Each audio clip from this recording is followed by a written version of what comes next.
Bonjour, bonsoir et bienvenue sur Ton Manchot, ton émission 100% basket. Je suis Ali, votre présentatrice préférée.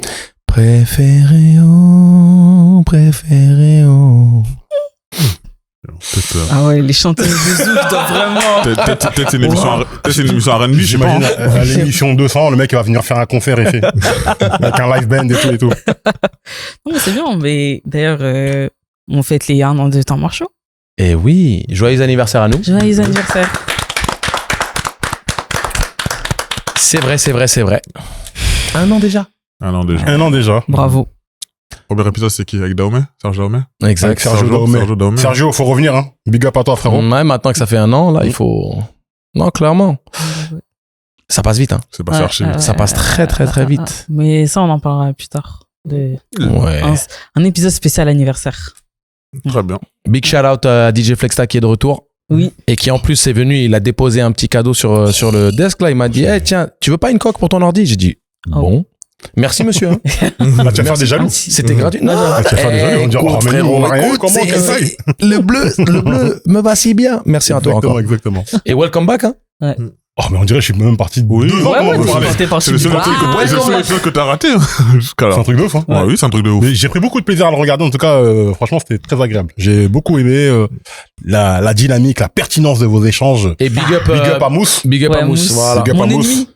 Non, c'est mon ennemi. Non, il sait très bien pourquoi je dis ça. Big up à Mousse. J'ai beaucoup aimé tes prises de position, pleines de courage. Ouais. En plus, t'as sorti la casquette pour me rendre hommage et tout. On se sait, de toute façon. Ouais, je suis accompagné de ma très belle et fine équipe. DJ Flexta Kim the Dream, Gucci Mills et le Tsar. J'ai vu, il y a une sorte d'accordance au niveau des outfits là. On a du noir, blanc, smoking et la totale. Les 2 frérots du plateau là, ils sont bien équipés. Et puis nous, on est dans la sobriété du bleu marine. J'aime bien. Le programme, il est chargé aujourd'hui, Ali. Hein. Ouais, le basket en 2026, là, c'est pas ennuyeux du tout. Venez, on y va seulement. Venez, on y va. Il est de retour. Il est vraiment de retour. On va parler des Hornets qui commencent à faire rêver, de Kawhi et son équipe qui ressuscite les Clippers. T'as dit Kawhi. T'as dit Kawhi. Non, t'as osé faire la française. Non, mais j'ai bien compris. Non, ce qui va se passer, c'est que vous dites Kawhi, enfin, moi, je dis Kawhi. Si tu connais le blast des gens. Kawhi, moi, parce que... Toi, j'ai Kawhi, c'est Kawhi. Parce qu'on est en France. Oui, alors d'accord, donc si maintenant en France, les gars, vous avez pas compris. James Harden est parti. Kawhi. Moi, j'ai quitté le plateau. Il est parti, il est à Cleveland, etc. Tout ce qu'elle pourra dire... Tu vois, quand ton ex a réussi, là, que toi, t'es pas non, mais là, tu dois... comment vas-y, on en parlera après, mais Garland... Non, mais attends, honnêtement, on a commencé l'émission de la plus mauvaise des manières. On n'a pas donné ses fleurs à Ali, qui nous a ramené les briques telles qu'elle avait promis qu'elle allait le faire. Elle nous a ramené des briques, mais d'une douceur, mais d'un raffiné, mais de... Messieurs, sachez, hein, la demoiselle, là, hein, messieurs, la demoiselle doit... Celui qui va mettre une ring on it là, il va bien manger. Tout ça pour dire c'est qu'elle a le plus mangé, c'est la community manager. Tu vois, c'est community manager. Maël, derrière il y a des demoiselles qui sont arrivées qui ont dit il y a plus rien, il y a plus de briques. Moi j'ai juste ça à dire. Ne quitte pas le plateau, Maël, reste avec nous. On revient sur le sommaire. Stop snitching. Wow, tu l'as donné. Wow, vendu. T'as vu le réel qui est sorti sur moi? Ah, il a des comptes à régler, hein. Il a des comptes à régler, gros. Merci. Un partout. Bon, on a dit les Hornets, il y a quoi d'autre? On va parler de Bam qui fracasse les livres d'histoire, hein, avec ses 83 points. Regardez, non mais... Yes, ils attendent ça toute la semaine. Arrêtez, s'il vous plaît. Et ensuite, on parlera finalement de Monaco qui survit dans le chaos. Hein. Vous êtes prêts? On est prêts, vas-y, lance. Let's go.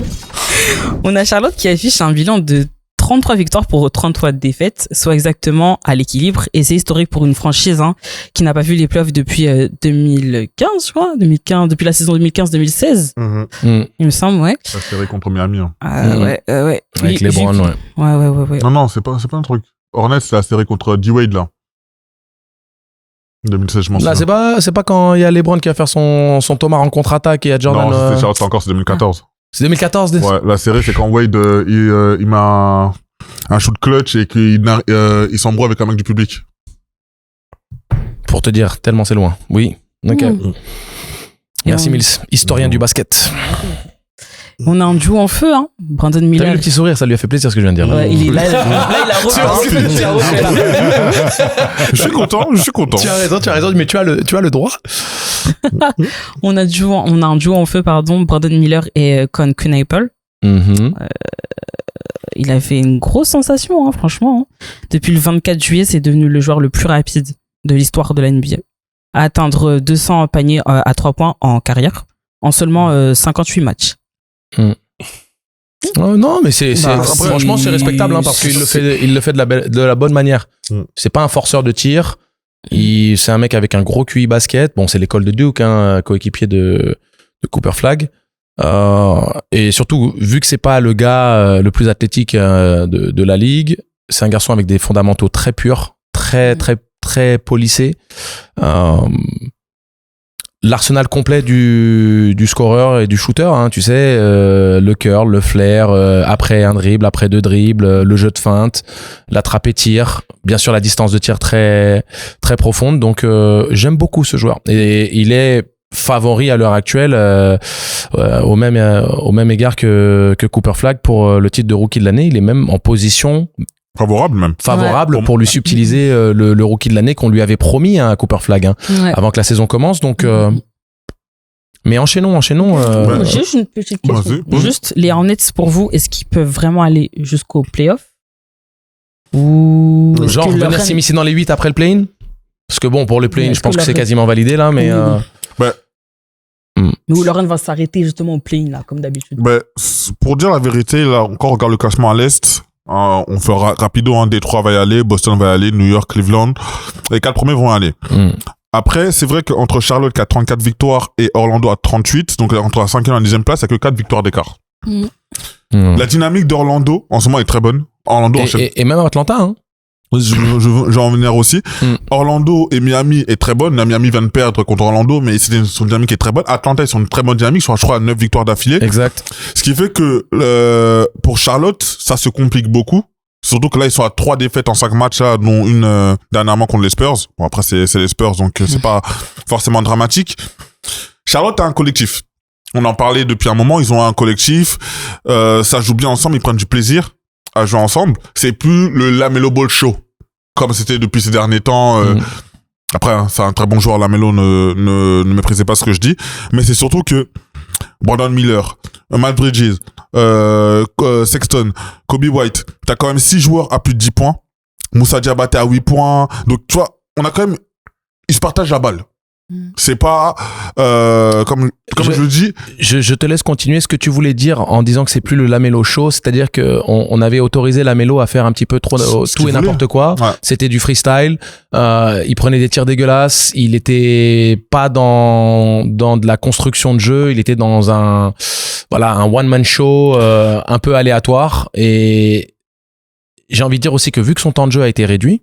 C'est vrai, il est passé à moins de 30 minutes. Voilà, son temps de jeu a été réduit. Il y a même eu une période avant le All-Star Break où on se demandait si c'était pas simplement volontaire de la part des Hornets de réduire son temps de jeu de manière significative pour même le rendre presque inéligible au All-Star, à une sélection All-Star. Et bah ça le force à être beaucoup plus propre, plus concentré et plus agressif, donc plus performant. Et ça a aidé l'équipe dans le bon sens. Ouais, c'est ça. Après, pour répondre à la question, est-ce qu'ils vont aller en play-off? Pour moi, ça va être compliqué. Je pense que ça va s'arrêter au play-in pour moi. Parce que, honnêtement, je vois pas Miami rater les playoffs. Je prends un exemple, hein. Je vois pas Orlando rater les playoffs non plus. Philly ne rateront pas les, si entre Philly et Charlotte, une équipe qui doit pas rater les playoffs, je pense que Philly passera au-dessus. Pour moi, s'il y a 9-10 là, comme ça joue, s'il y a Philly-Charlotte, je donne un peu plus de chance à Philly de remporter le match. Donc, je pense que là, c'est l'année où, révélation. C'est une année où on se dit, ok, l'avenir est bon. Le rookie fait son taf. On a une équipe de jeunes, hein, parce que c'est une équipe très jeune. C'est une équipe de jeunes qui a envie de jouer ensemble. Là, pour encore, les salaires sont pas encore trop chers. Donc, ils peuvent encore rajouter encore d'autres joueurs s'il y a besoin. Mais play-in pour moi, pas plus. Ouais, je partage ton opinion, Mills. C'est une équipe qui, bon gré mal gré, est en train de se construire un avenir intriguant.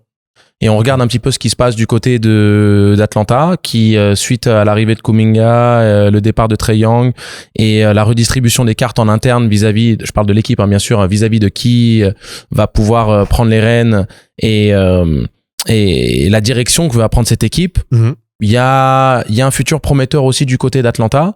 Les équipes font pas gratuitement des séries de 9 victoires, peut-être 10 là dans les jours qui viennent du côté d'Atlanta, sans qu'il y ait une réelle qualité au sein de cet effectif. Après, moi, ce qui m'intrigue, ça va être la continuité.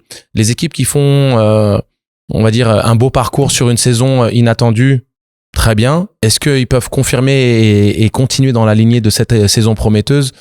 On a souvent eu le cœur un peu brisé quand on voit par exemple ce qui s'est passé du côté de Sacramento. Sacramento, ils font une série playoff super excitante face à Golden State. L'année d'après, ils s'écroulent complètement alors qu'ils ont conservé la même équipe. Et donc, avec bien sûr De'Aaron Fox, Monk, Sabonis et autres. Donc, quand on parle de ce projet Hornets et du projet Hawks, que j'aime bien impliquer un petit peu parce que je trouve qu'il y a de vrais éléments parallèles à étudier, bah, je demande à voir, mais par contre, il y a une réelle progression. C'est-à-dire que l'année dernière, tu regardais les Hornets, tu te disais, ouais, excusez-moi, mais bon, si c'est sur la Melo Ball que vous investissez en lui laissant liberté absolue, un garçon qui est dans les excès, qui n'a pas forcément les meilleures valeurs dans les termes de meneur de jeu et de construction de projets basketballistiques, je trouve que maintenant, ça a beaucoup plus d'allure. Mais la draft a été intelligente. J'aime beaucoup le fait que Moussa Diabaté s'exprime pleinement et ne va voir son rôle que grandir dans cette équipe. Donc on a pas mal de joueurs français qui à l'heure actuelle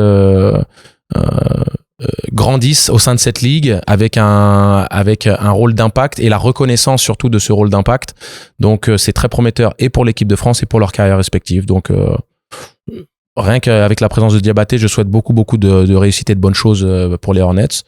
Mais l'arrivée de Knuppel et de Kobe White rééquilibre un petit peu les forces vives au niveau de la création sur les lignes arrière et ça force la Melo Ball à jouer au basket. Et quand il est bien entouré, au final, il joue bien, quoi. Il est bon. Et donc, le talent qui est le sien, maintenant, est utilisé à bon escient. Et donc, c'est intriguant. Ok. Moi, je suis d'accord.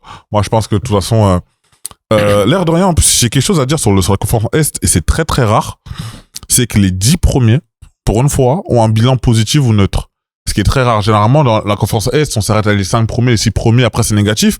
Mais pour une fois, il y a plus d'équipes qui ont un bilan positif ou neutre à l'Est, plus qu'à l'Est, à l'Ouest. C'est très rare. Et ça montre la compétitivité qu'il y a à l'Est. Mais ça va être quelque chose qui sera à suivre. Parce que comme je dis, il y a que 4 victoires d'écart entre le 5e et le 10e. Ça veut dire qu'entre une mauvaise passe là, en fin mars, début avril, ça peut vraiment tout changer. Et attention, ça peut tout changer, mais faire attention aussi aux équipes qui sont en premier, deuxième, troisième, parce qu'il y a des équipes qu'on n'a pas forcément envie d'affronter au premier tour. Clairement. Tu n'as pas envie d'affronter Miami. T'as pas envie d'affronter Philadelphie. On sait pas qui peut revenir, si Embiid revient, si Maxi, tout le monde est en forme. On sait pas. Ça peut être une série qui va peut-être remporter, mais tu vas laisser de l'énergie, de la force là-bas. Ouais. Donc, ce sera quelque chose qu'il faudra suivre cette fin de saison à l'Est, en tout cas. Ouais. Très rapidement. Moi, c'est pas une équipe à laquelle je croyais forcément, parce que pour moi, c'était une équipe de Harlem Globetrotters, tu vois. C'est sympa, hein. Tu vois, c'est sympa. Mais quand tu veux regarder un vrai match de basket, c'est relou.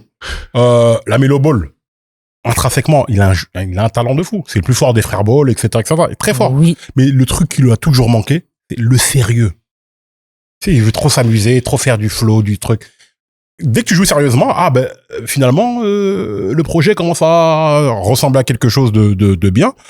Pour moi, clairement, ils sont en avance parce que dès que c'est un groupe de jeunes comme ça, tu sais très bien qu'ils peuvent que s'améliorer. Ouais. Pour moi, je pensais qu'ils seraient à ce niveau-là, là, dans une ou deux saisons. Là, le fait de les voir là, qu'en 2026, c'est la meilleure équipe de la NBA et tout, franchement, je suis très étonné et agréablement surpris. Et bon, j'attends de voir la suite. Après, pour les playoffs, je pense qu'ils vont les faire, mais un petit tour et puis s'en vont. 3 petits tours et puis s'en vont, tu vois. Et je pense qu'ils vont, premier tour, ça sort. Mais tu penses qu'ils vont réussir à s'extirper du play-in? Je pense, parce que sur la dynamique qu'ils ont là, et les mecs, ils ont gagné, je sais pas combien de matchs. Mais là, à l'heure actuelle, ça veut dire qu'au premier, le premier round de play-in, c'est un match à Philadelphie. Mm-hmm. Pas évident. Et s'il passe ça, tu vas jouer le perdant de Miami-Atlanta. Moi, j'ai terminé de croire en Philadelphie. Et là, moi, je crois dans la dynamique des jeunes, là. Après, c'est surtout qu'Atlanta est à 9 victoires d'affilée. L'équipe qui a la meilleure dynamique là, d'NBA actuellement, c'est Atlanta. On en parle la semaine dernière, on en parle. Avec les Spurs. Avec les Spurs, oui, aujourd'hui. Donc, ça va être intéressant. Ça va être intéressant de voir, mais comme je le dis, pour moi, Charlotte, ça passera pas les play-in. Ça va perdre de justesse, malheureusement, mais ça gagnera pas. Ouais, je pense pas qu'ils passent l'étape play-in. Ils vont pas s'immiscer en équipe surprise au 8e seed pour rejoindre le premier tour. Je les vois pas rejoindre le premier tour. Ce serait vraiment absolument exceptionnel. Ok. Bah, moi, pour ma part, je suis d'accord avec vous. Sans être d'accord aussi. Pour moi, ils vont passer le play-in, mais dans tous les cas, on n'est pas dans le rêve de Cendrillon. Hein. Mais donc, pour toi, ils finissent dans le top 8, ils prendront part au playoff. C'est ambitieux. Ouais, hein. mais en gros, en fait, s'ils passent le play-in, ils vont tomber sur qui là? Enfin, si on regarde ils tombent contre Détroit au premier tour. Ouais, non. C'est pour ça, genre. Mais par contre, l'équipe que je vois peut-être choquée à l'Est, c'est Toronto. Parce que Toronto, ils sont pas dans une très bonne dynamique ces derniers temps. On n'en parle pas beaucoup. Orlando dans une bonne dynamique. Miami sont une bonne dynamique. Atlanta. Mais je vois que Toronto, en ce moment, c'est très fébrile. C'était quatrième pendant un moment. Ça tenait. Personne parlait d'eux cette saison. Et personne ne parle d'eux, d'ailleurs. Mais là, en ce moment, ça commence à être très, très, très fébrile. Bah, Toronto peut tomber dans les play-in, là. Hein. Ils sont très, très limites et Miami est tout à fait capable de finir correctement. Miami, et d'être dans le tableau. Et ça donnerait un premier tour New York-Miami de folie. Et je sens que Miami sera en playoff sûr. Pour moi, Miami fera pas les play-in. Depuis que Wade a parlé, depuis que Wade a changé un peu la dynamique de Miami, on en parlera tout à l'heure. Mais Miami sera pas dans les play-in, pour moi. Ouais, je sens bien Miami passer, coiffer Toronto sur le fil. Mais on en parlera plus tard, de toute façon. On parle de Miami. Ok. Maintenant. Kawi? Ouais, Kawi. Parce qu'ils ont volé mon fils. Trop le seum. Quand je regarde leur match, bref. Elle a dit Kawi quand même, hein. Elle a dit Kawi. Comme c'est un fruit, c'est bien. C'est bien, ça. Ça arrive avec un autre mot qu'on ne dira pas, mais bon. Kiwi? Non. Vous savez de quoi je parle. Moi, on est des gens polis. Bref. On quitte Charlotte et ses shooters, là, pour aller à Los Angeles. On va parler des Clippers qui ont fait un début de saison cauchemardesque. Ouais, dégueulasse. C'était quoi, 6-21, c'était pas ça? Ouais, ça, c'est ça. Ouais. 6, mais par contre, au début de la saison, ils avaient, une moyenne d'âge de 33 ans, je crois, dans l'équipe. Quand avec les vétérans, genre Chris Paul, Bradley Beal, Harden, Zubac, tout ça là. 33 ans, l'équipe la plus vieille de la NBA, et c'est très grave. Mais bon, pourquoi c'est grave, Ali? Genre les anciens peuvent pas jouer au basket. Et encore, ancien. T'es un ancien, tu joues?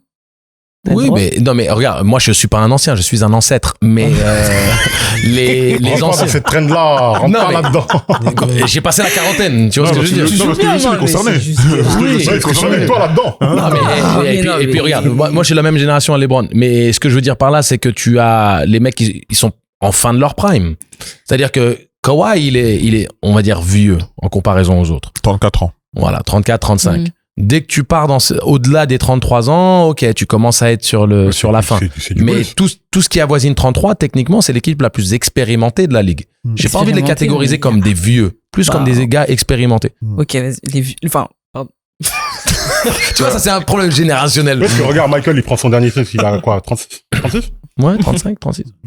Mais bon, allez, ouais, continue. Mais bon, quand même, hein. Au début, c'était un bilan de 6 victoires, 21 défaites quand même. Ouais, c'est ça. C'est pour ça que je les appelle les vieux. C'était en décembre. En décembre, ils étaient au fond du trou. Avec des temps morts incessants de 2000, ce qui c'était au 18 décembre. Je te jure. Oh, cette équipe de tocards. Wow. Bah, au 18 décembre, il était à 6-21. 6-21, c'est quand même, avec l'effectif qu'ils avaient, c'est quand même honteux. Hein. Aujourd'hui, ils sont à 34-33. Ouais. Grâce à qui? Grâce à Kawi. Kawi. Oui, mais il n'y a pas que Kawi. Non, il y a, en vrai, pour rentrer dans le sujet, hein, parce que. Parce que là, on commence à s'éparpiller. C'est, le renouveau est totalement incroyable. Je pense qu'on n'a jamais vu ça dans la ligue. Une équipe qui était à moins 15, qui repasse devant. Et, faut mettre quand même shout out aussi à Tyronn Lue il avait dit, vous inquiétez pas, on va repasser devant. Moi, j'ai critiqué les Clippers, hein. Tout le monde le sait, j'ai critiqué les Clippers, mais quand ils font quelque chose de bien, faut le reconnaître. Eux-mêmes, ils avaient annoncé que on va revenir, on va passer à barre des 50, petit à petit, step by step. Force de constater qu'ils l'ont fait. Force de constater ce qu'ils ont fait. Et pourquoi? Un Kawhi Leonard exceptionnel. Depuis là, c'est peut-être, il rentre pour moi le top 5. Si les MVP commencent au mois de janvier, Kawhi, il est top 5, il est pas 5e, il est pas 4e. Pour moi, il est dans le top 3. Il est injouable depuis un moment. Ça nous rappelle ces belles années. Ouais, Quand Kawhi est 2019. en forme, on l'a vu même au All-Star Game, mais quand il est en forme, tu ne peux pas l'arrêter.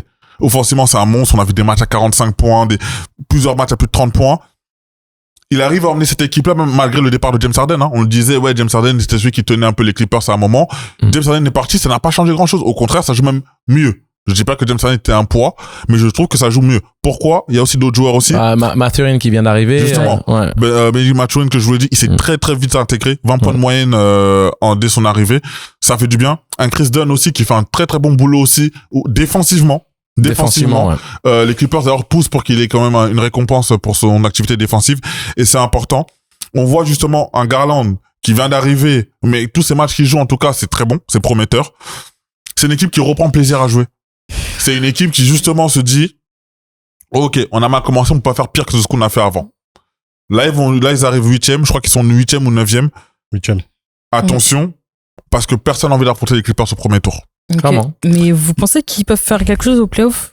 Je pense qu'ils peuvent faire des doubles fêtes. Non. S'il reste 8e, bon, il y a le play-in, etc. Mais s'il tombe contre... Ok, si. Ok, si, bon, c'est bon. Ouais, mais justement, tu sais quoi? Tu te retrouves dans une configuration où OKC, bien sûr, a l'outillage défensif pour matcher avec n'importe quelle équipe en NBA et beaucoup de soldats à envoyer au front pour arrêter les meilleurs joueurs adverses. Pas de souci. Mais personne peut matcher avec Kawhi en 1 contre 1. Il n'y a pas un joueur du côté d'OKC qui est en capacité d'empêcher Kawhi de faire du sale. Ils peuvent diminuer l'impact, mais si tu as une équipe en face qui est capable de monter en pression défensive et de donner à OKC un petit peu de sa propre soupe, on l'a vu avec San Antonio. On a eu une conversation déjà dans un de nos précédents podcasts vis-à-vis justement de cette recette magique ou pas pour battre OKC. C'est que tu dois toi aussi élever le débat au niveau défensif, mettre des brins, perturber le développement du jeu offensif, être très physique avec SGA et donner les responsabilités du scoring à des joueurs comme Caruso ou Dort dans les corners qui sont pas d'une fiabilité à toute épreuve en ce qui concerne leur réussite longue distance. Et tu te donnes plus de chances de pouvoir gagner des matchs. Une série en 7 matchs contre OKC, c'est compliqué pour n'importe quelle équipe de la ligue. Ce sont, quoi qu'il arrive, les favoris pour faire le back-to-back. Ça reste la meilleure équipe de la ligue à l'heure actuelle. SGA est bien évidemment hyper dominant. Donc, peu importe qui serait le numéro 8. Mais de tous les numéros 8 sur lesquels tu peux tomber, et techniquement, tu es supposé avoir un premier tour facile. Le classement de la saison fait que quand tu es premier, le premier tour, historiquement, c'est toujours... c'est plutôt les sweeps, quoi. Tu sais, quand t'es le Heat, tu tombes sur les Wizards. Quand t'es les Bulls, tu tombes sur les Bullets. Quand t'es les Lakers, tu tombes... Tu vois ce que je veux dire? Ouais. C'est ça le truc. Les Clippers, c'est pas un numéro 8 standard. C'est un faux numéro 8. C'est un faux numéro 8. Donc c'est un premier tour de C'est salopard. comme Miami, C'est un faux numéro 8, mais les gars, cette équipe-là, c'est Kawhi Leonard. Il y a d'autres joueurs de complément, ça agrémente bien, il y a de la complémentarité, ok. Il y a des nouvelles acquisitions qui font le boulot, mais c'est Kawhi, comme tu dis. C'est quoi cette série de matchs à 20 points, là? J'ai l'impression que, enfin, j'ai peur pour lui, Physiquement, qui laisse beaucoup de gomme dans le fait de remonter et que arrivé au playoff, il soit carbo. Mais là, il est plus jeune, il est très blessé, il a été très blessé, etc. Donc, il vient de se blesser cette nuit. En fait, ce film-là, je l'ai trop vu. Oui, clairement. Kawhi. Ah, ben non. Pour l'instant, on en parle trop tôt, en fait. C'est-à-dire que c'est un peu fébrile, mais c'est quoi? C'est 45 matchs. 45 matchs Il vient de faire son 45e match là à plus de 20 points, donc record de franchise établi. C'est un record qu'avait Bob McAdoo. Dans une franchise, il n'y avait rien, donc bon. Wow. Non, mais ce que je veux dire, mais McAdoo, c'est important parce que les mots records, on les met dans tous les sens. Ouais, mais quand McAdoo fait cette série-là, il finit MVP de la ligue. Mais ce que je veux dire surtout que C'est pour ça que ça rejoint ce que tu disais, Mills. Si c'était en janvier, si ça commençait en janvier, que tu fais ton classement des MVP, ce qui est en train de faire Kawhi, c'est. Oui, bien sûr. et c'est intéressant parce que là, regarde, il vient de se blesser à la cheville au dernier. Là, il vient de perdre cette nuit là la nuit dernière contre Sacramento. Donc il vient de. Faut le faire, Hein? Faut le faire. Ouais, mais ouais. Voilà. Mais ce que je veux dire, c'est qu'en tout cas, les Clippers, c'est une équipe qui reste dangereuse. C'est une équipe qui n'ont rien à perdre. Et c'est ça que je pense que ça va être plus compliqué. Et OKC, même si tu gagnes contre les Clippers, tu vas perdre l'énergie comme l'année dernière. Mais c'est une équipe qui défend dur. Et c'est une raison pour laquelle je dis que c'est un premier tour où OKC peut y laisser plus de plumes que prévu. Parce que si tu fais un premier tour en 6 matchs, et que derrière tes demi-finales de conf, tu joues soit en Houston, on va dire qu'à l'heure actuelle, tu joues soit en Houston, soit en Minnesota. Qui vont un peu te prendre aussi du truc. Tu vas arriver en finale de conférence, tu vas peut-être affronter les Spurs. Non, mais les gars, à l'Ouest, c'est la guerre. Oui, c'est ça. qu'il y aura pas de match facile, il y aura pas de série facile. Tu dis ça, mais tu peux tomber contre Denver également en demi-finale. Exactement, non, comme je te dis. De toute façon, c'est la guerre, quoi qu'il arrive. Lakers, Houston, Minnesota, Denver, Phoenix, tu tombes contre eux, c'est problématique dans tous les cas. Non, quoi qu'il arrive, les Spurs ou quoi que ce soit, dans tous les cas, jusqu'à la finale NBA. Normalement, oui, mais moi, on parle surtout des premiers tours pour OKC, parce que ce sont les équipes dont il est question. On parle des Clippers.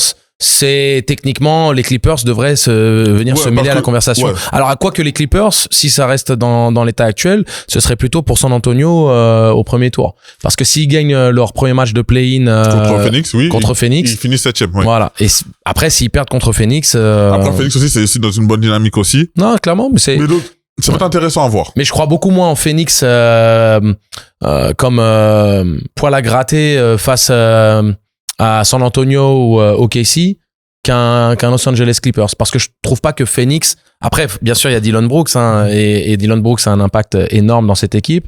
Jalen Green s'est parfaitement adapté et je pense que c'est aussi une des belles surprises de la saison parce que il est en train de montrer les qualités que certains doutaient qu'il avait dans la création et on te connaît. Là, tu vas nous faire l'histoire des Phoenix Suns. Non. Mais on a un sujet, frérot, on a un sujet là qui nous attend. La raison pour laquelle je mentionne ça. Moi, je trépigne d'impatience. Je sais que t'as un sujet. Tu parles de Reste tranquille. Les gars, venez en avant. Comme dirait Coco, calme-toi, t'es pas calme. Mais c'est surtout le fait qu'on est en train de se projeter sur ces équipes-là qui pourraient potentiellement se mettre sur la route du back-to-back ou du titre pour une autre équipe à l'Ouest. Et on se dit que ça peut être un premier tour qui soit beaucoup plus excitant que ce que d'habitude les premiers tours nous proposent. Okay. Je prends un temps mort, s'il vous plaît. Oui, voilà, ça, juste pour toi. Juste pour toi. Ça, oui. Voilà. Je suis désolé, parce qu'en fait, le sujet d'après va être trop intéressant, j'ai pas envie de parler après. Vas-y. 3, 2, 1, go. Les amis, il s'est passé beaucoup de choses cette semaine. Mais, du lundi au mardi, il y a monsieur SGA qui a terminé, j'ai bien dit terminé la course au MVP. Match contre Denver, parce que tous mes camarades ici, Jokic MVP. Voilà ce qu'il a fait après son game winner contre Denver. 12 comme dirait Fali Poupa, 2 fois. Ça veut dire quoi? Ça veut dire back-to-back MVP. Ça même peut dire back-to-back champion.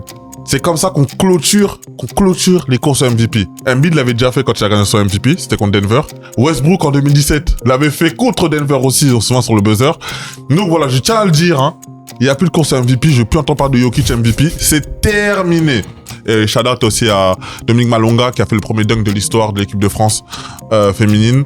Et shout out aussi à l'équipe de France qui s'est qualifiée pour la Coupe du Monde et qui a rendu de terminer ses matchs de qualification en ce moment. Voilà, c'est terminé, on peut passer au 8.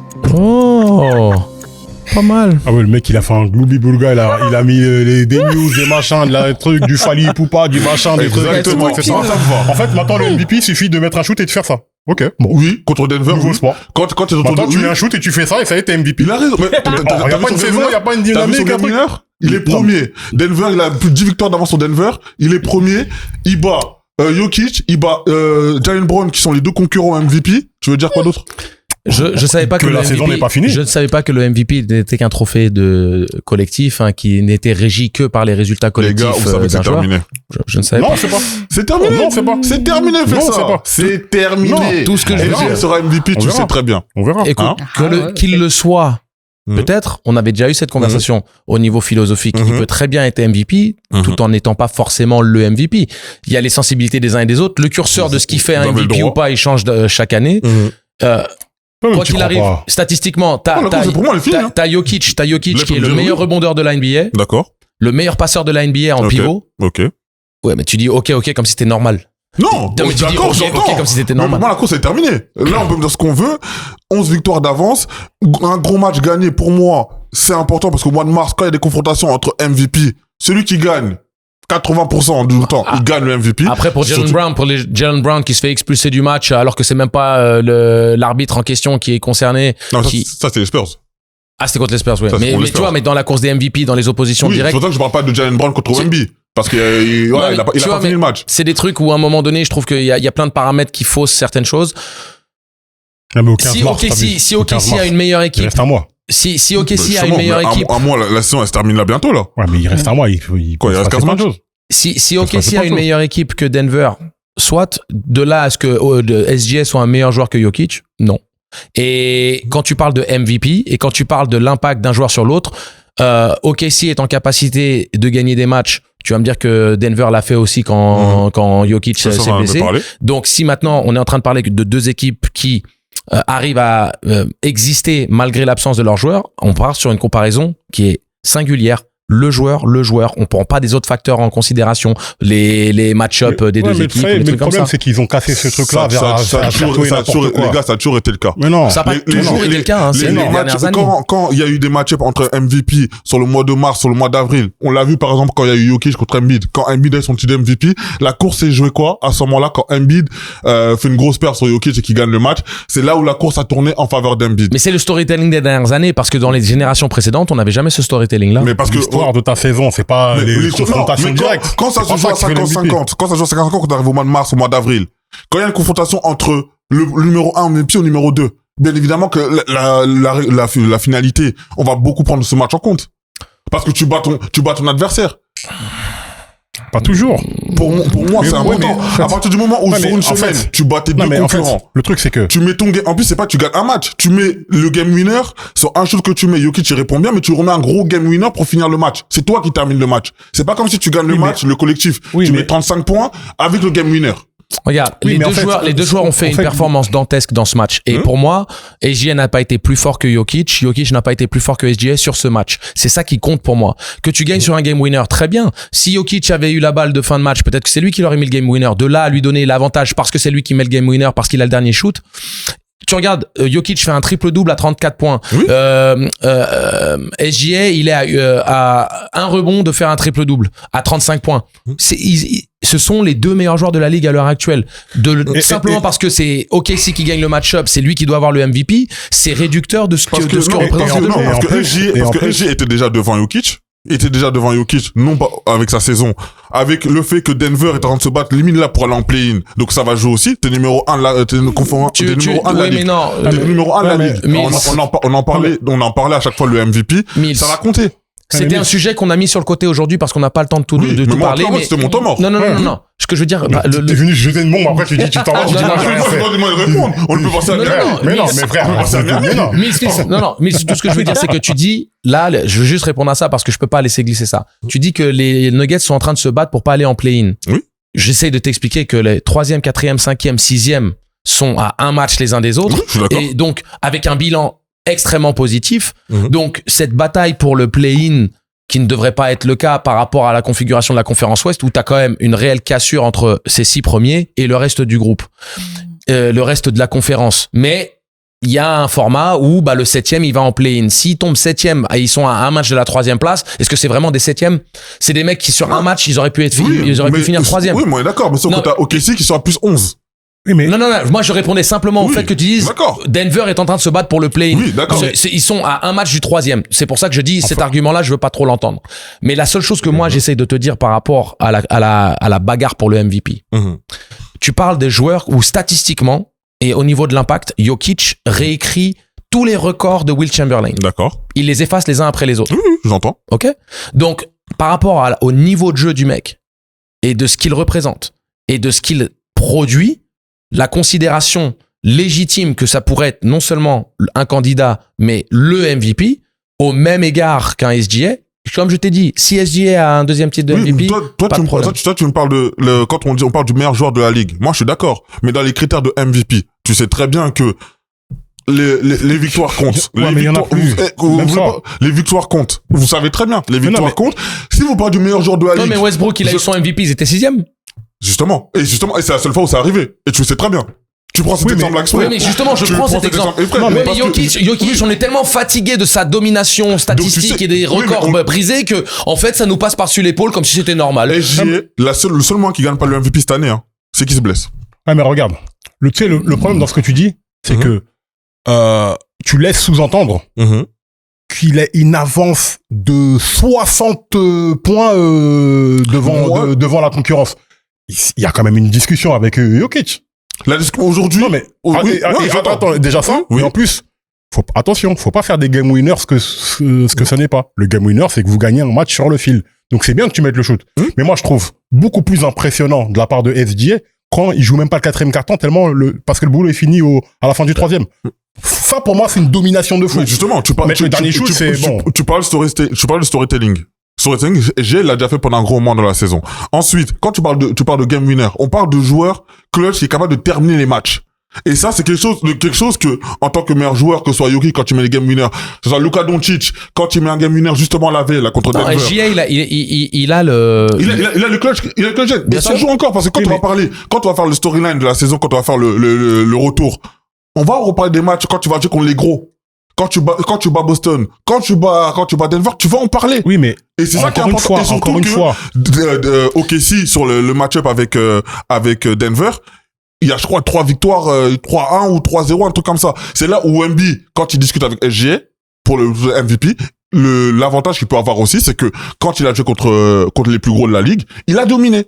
Ça, on pourra lui donner. Ça veut dire que si Wemby et SGA, tu discutes et tu mets ça en avantage pour Wemby, je suis totalement d'accord. En fait, moi, le problème que j'ai, on peut encore discuter. Donc la question, Miss, je te pose juste cette question-là. Et si vous voulez qu'on passe à autre chose, il y a aucun problème.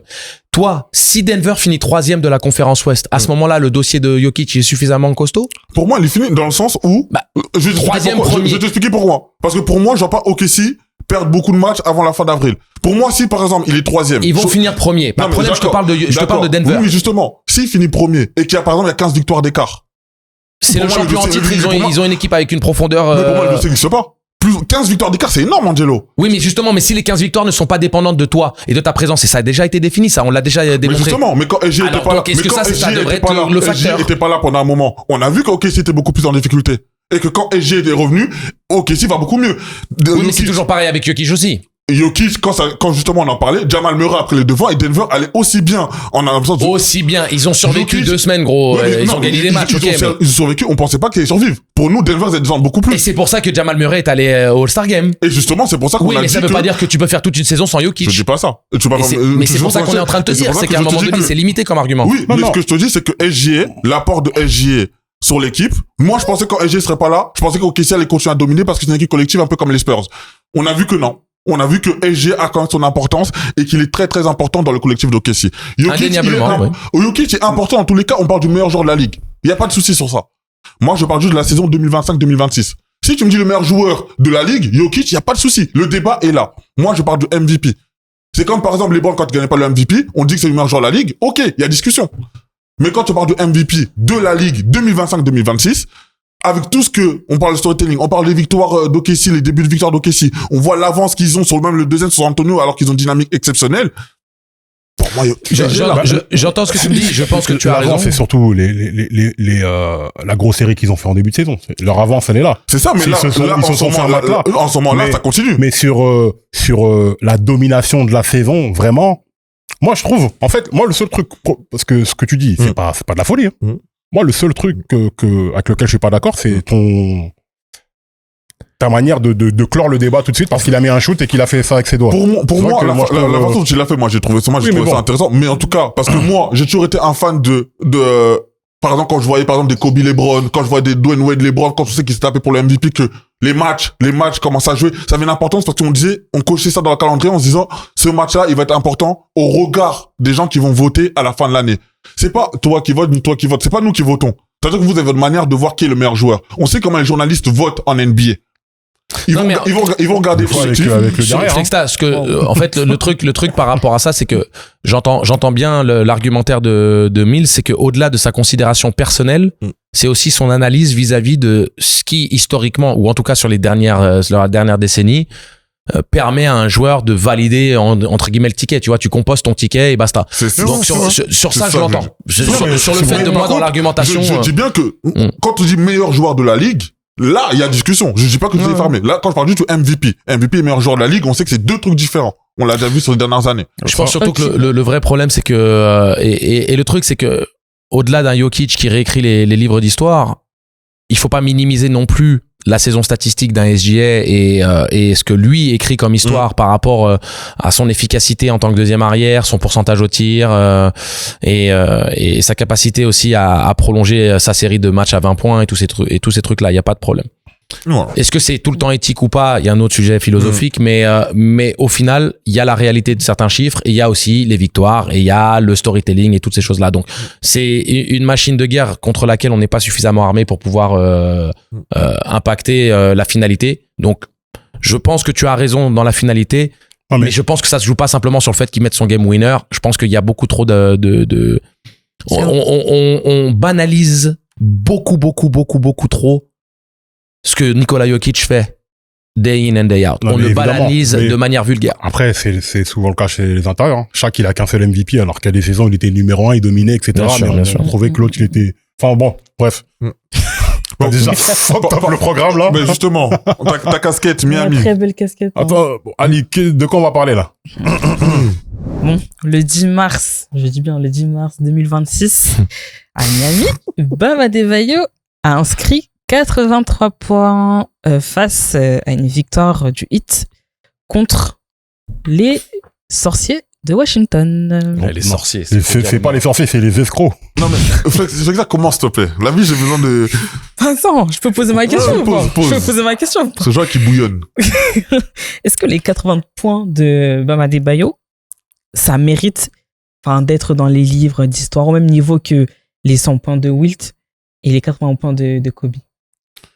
Fait que ça, Kim? Bon. C'est un moment que j'ai attendu toute la semaine. Donc, je vais prendre mon temps. Permettez-moi. Non, tu peux. Voilà. C'est ton émission. De bien expliquer ce que je veux dire. Donc, je commençais déjà par dire félicitations à Bam. Oui, voilà. Je n'applaudis pas. Non, mais. Wow. Mais non, mais. Vas-y, ok. Je n'applaudis pas. Attention. Je dis pas félicitations à Bam pour les 80 points. Non, parce que je réagis pour 1000, c'est c'est son moment. On t'écoute, Félix. Arrête de pleurnicher, tu as la scène. Vas-y. Oula. Bam. Félicitations. T'as mis tes points. T'as mis les 83 points, etc. J'ai même pas envie de jeter le blâme sur toi parce que toi, t'es un joueur de basket. Bon, si c'est open, tu vas, etc. Sauf que nous, maintenant, on est des gens qui analysent et qui regardons le basket. On voit quand c'est de l'escroquerie. Là, en fait, on va arriver dans un truc où les gens vont juste regarder un chiffre et dire, regardez ce qu'il a fait. Sauf que nous, on se souvient des 71 points de David Robinson. On sait que c'est l'escroquerie. On sait dans quel contexte ça se fait. On sait contre qui il a fait. Et moi, on se prend souvent la tête là-dessus, là. Moi, les points, pour moi, ça veut rien dire, entre guillemets, c'est les points. Faut regarder contre qui tu les as mis, dans quel contexte. Si moi, je mets 50 points contre l'équipe de ma fille de CM2, c'est cool. J'ai mis 50 points, mais contre une équipe de CM2. Mais il y a des mecs qui vont dire, ah, mais 50 points quand même, faut les mettre. C'est cette phrase-là qui me rend ouf, faut les mettre. On parle de joueurs NBA. Mais évidemment qu'ils sont capables de mettre, je sais pas combien de points. C'est les 400 meilleurs joueurs du monde. Donc, c'est des mecs qui sont très chauds. Les Washington Wizards, en fait, ils sont venus faire du cirque. Pour moi, là, faites rentrer les cirques, les tigres, les cracheurs de feu, la femme à barbe, etc., etc. C'est le cirque. Ils sont venus pour faire quoi? Perdre un match. Ce que je veux dire? Ils sont venus pour perdre un match. En fait, c'est là les limites du tanking. Tu vois ce qu'on disait, le tanking, là? C'est que ça dérègle tout. Parce que là, on pense que ça fait du bien à Bam Adebayo. Bon, déjà, Kobe, c'est pas le record, c'est 100 points. Donc, Kobe, c'était une performance. On a vu que tout au long du match, il avait besoin de mettre les points pour gagner le match. Là, Bam Adebayo, je crois que le Heat et même les Wizards, ils se sont dit, vas-y, tiens, on va t'offrir un match à 83 points.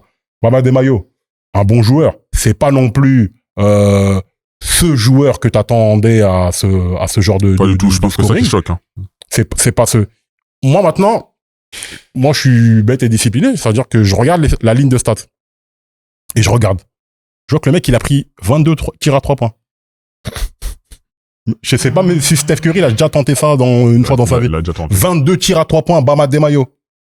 Déjà que là, tu vois ces titres. 43 lancers francs. Venez, les gars, on arrête, s'il vous plaît. Venez, on arrête le cirque. S'il vous plaît. Venez, on est sérieux. Et s'il te plaît, il faut les mettre là, arrête. C'est des joueurs NBA. Ils sont capables de mettre des points, c'est des mecs qui font des 1000 shoots par jour. Bon, Flexa, apparemment, c'est à moi que tu t'adresses. Donc... Non, mais je sais pas, est-ce qu'on est d'accord sur le fait? Donc, je peux répondre ou t'as Est-ce fini? qu'on est d'accord sur le fait que... Non. Venez juste, on se met d'accord sur ce dont on va parler. Ils sont tous forts. D'accord. Mais j'ai besoin de nuancer. Parce que si ça commence à faire ça, là, et que si que les matchs, maintenant, ça se déroule comme ça, et les mecs n'ont même plus le respect du jeu de se dire, vas-y, tranquille, ça y est, il y a plus de 20 points, vas-y, je peux aller m'asseoir sur le banc, et que je vais rester juste pour aller chercher les records. Prochain match, Lucas, il peut mettre 150 points. Si c'est le cirque. Ouvrons le cirque. Non, mais attends. Lucas, il peut mettre 150 points, KD, il peut en mettre 200, enfin, tu vois ce que je veux dire? Après, moi, je vais nuancer quelque chose. Je suis d'accord pour dire que le dernier quart-temps, notamment les 5 dernières minutes, que j'ai regardé le match, les 5 dernières minutes, je pense que c'est les pires 5 dernières minutes que j'ai vues en tant que joueur. Non, moi, c'est le cirque. Mais je suis d'accord, oui, c'est le cirque. Cependant, quand Bam Adebayo commence le match avec 31 points, le match est tout à fait normal. C'est-à-dire tout à fait normal. Miami joue. Le mec, il a 31 points, il est à droit. Oui, mais les Wizards font, non. Ils jouent Il y avait 9-40. Donc c'est un premier carton qui est tout à fait normal. Il a pris que 7 lancers francs. Il a 10 sur 16 au tir, 5 sur 8 à 3 points, 6 sur 7 au lancer franc. Il a pris que 7, mais il a 31 points. Ok. Bam Adebayo, on sait très bien que c'est une fois dans sa vie. Qui défend sur lui? Alexandre Sarr. Donc il y a Alex. C'est Alex. Alexandre. Non mais il faire quoi ici? C'est Alex. Non, Alex. C'est Alex. C'est Alex, mais donc Alex, t'as de la chance. Non, c'est pas de la chance, c'est les faits. Non, il s'appelle Alex. Pourquoi tu veux Non, mais ce que je veux dire. Michel. Oui. Mais ce que je veux dire, c'est que le mec a 31 points. À mi-temps, il a 42. Non, mais il a 42. Quand t'as 42, Bam Adebayo a 42 points à la mi-temps. Il sait que c'est un match historique. Moi, personnellement, je suis à 42 points, je sais que je vais jamais les remettre. On sait très bien qu'il mettra même pas 50 points. On sait. Il arrive au troisième, il a 64 points. Il a 62 points, pardon, 62 points. Je vous dis la vérité. Spoelstra, il se dit, vas-y, je te laisse sur le terrain. Bien sûr qu'il va aller chercher 83 points.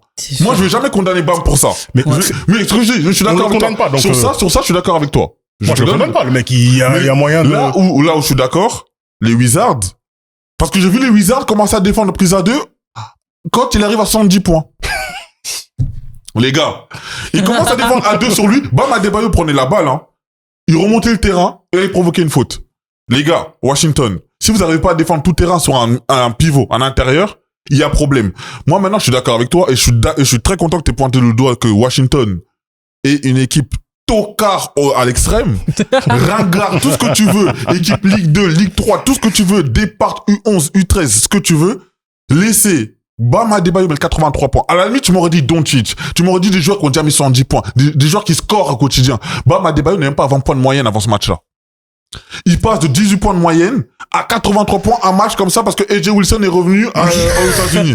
Mais s'il vous plaît. Peut-être que... Non, mais non! La nuit d'avant, faut dire la vérité. La mascarade pour moi. La mascarade pour moi. Vraiment la mascarade.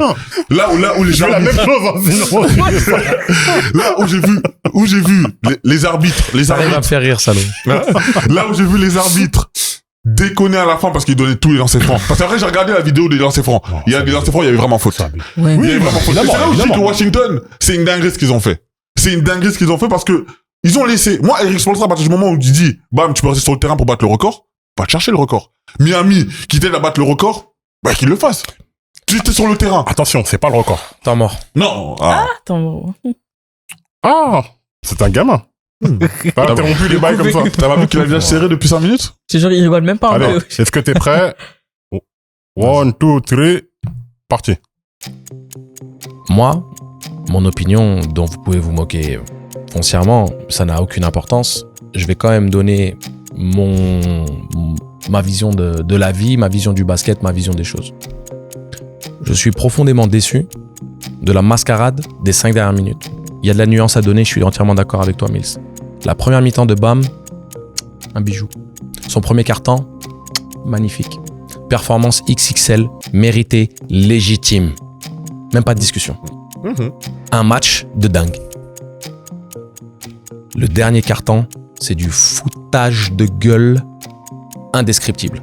C'est une mascarade, c'est une insulte au basket et c'est une insulte au sport de haut niveau. Parce que c'est de la manipulation pure et dure des chiffres. C'est de la manipulation de l'histoire de notre sport. C'est de la manipulation en tout genre. C'est de la malhonnêteté intellectuelle, que ce soit de Eric Spoelstra, des Wizards. Top. Vas-y, De mais tout le monde. continue. C'est bon. Mi-temps. Mi-temps. C'est décevant. Parce qu'on gâche un moment magnifique avec un Bam Adebayo qui joue un basket exceptionnel en première mi-temps avec des gros pourcentages, avec une vraie réussite, avec la soirée d'une vie. La meilleure soirée en carrière de Bam Adebayo. Et il gâche le spectacle et il gâche son match. Parce que maintenant, tout le monde se souvient des 83 points, mais tout le monde se souvient du contexte, justement. Et tu vois, tu parles de ce contexte. Et vous voulez que je vous dise un truc, vous pouvez vous aller dans les commentaires et me tomber dessus en me disant « Ouais, regarde-le, lui, il se prend pour qui » et tout ça. Et ben moi, j'ai envie de vous dire, éduquez-vous un tout petit peu et regardez la réaction de tous les joueurs NBA à qui on a posé la question. Dinguerie, ça. Ça, C'est tout ce que j'ai envie de vous dire. Vous savez quoi ? Je m'en fous. Regardez la réaction de tous les joueurs NBA qui font partie de ce microcosme des 400 meilleurs joueurs du monde à qui on a posé la question « Vous pensez quoi de ce match à 83 points de Bam ?» Ils sont pas tous fans de Kobe, hein. Ils sont pas tous des disciples du Black Mamba, hein. Ce sont juste des joueurs de basket. Demandez aussi, regardez les réactions des coachs à qui on a posé la question.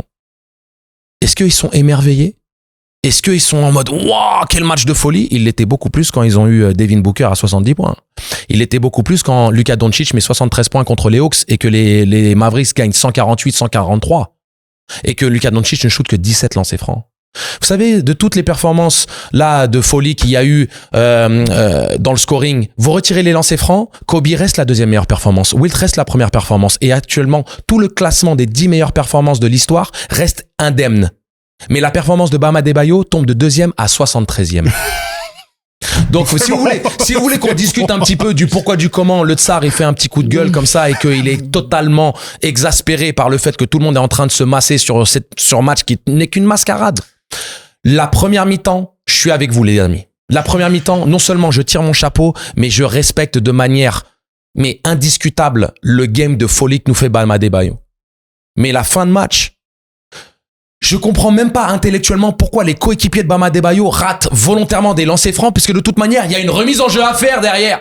Donc pourquoi est-ce que vous ratez les lancers francs comme si l'horloge allait être grappillée? L'horloge est déjà arrêtée, le temps est déjà à l'arrêt. Donc que tu mettes ou que tu rates ton lancer franc, ça ne va pas favoriser ton coéquipier Bam Adebayo de récupérer la balle. D'ailleurs, c'est plus facile de récupérer la balle quand tu peux te mettre en position défensive sur une remise en jeu plutôt que sur un rebond qui est live. Accessoirement, c'est basket. Bon. Donc moi, voilà pourquoi je veux parler de ça. Parce que je suis profondément outré du fait qu'on soit dans de la manipulation. Est-ce que un mec qui est en capacité d'aller chercher un record ne doit pas le faire? Non, j'ai jamais dit ça. Mais c'est comment tu vas le chercher.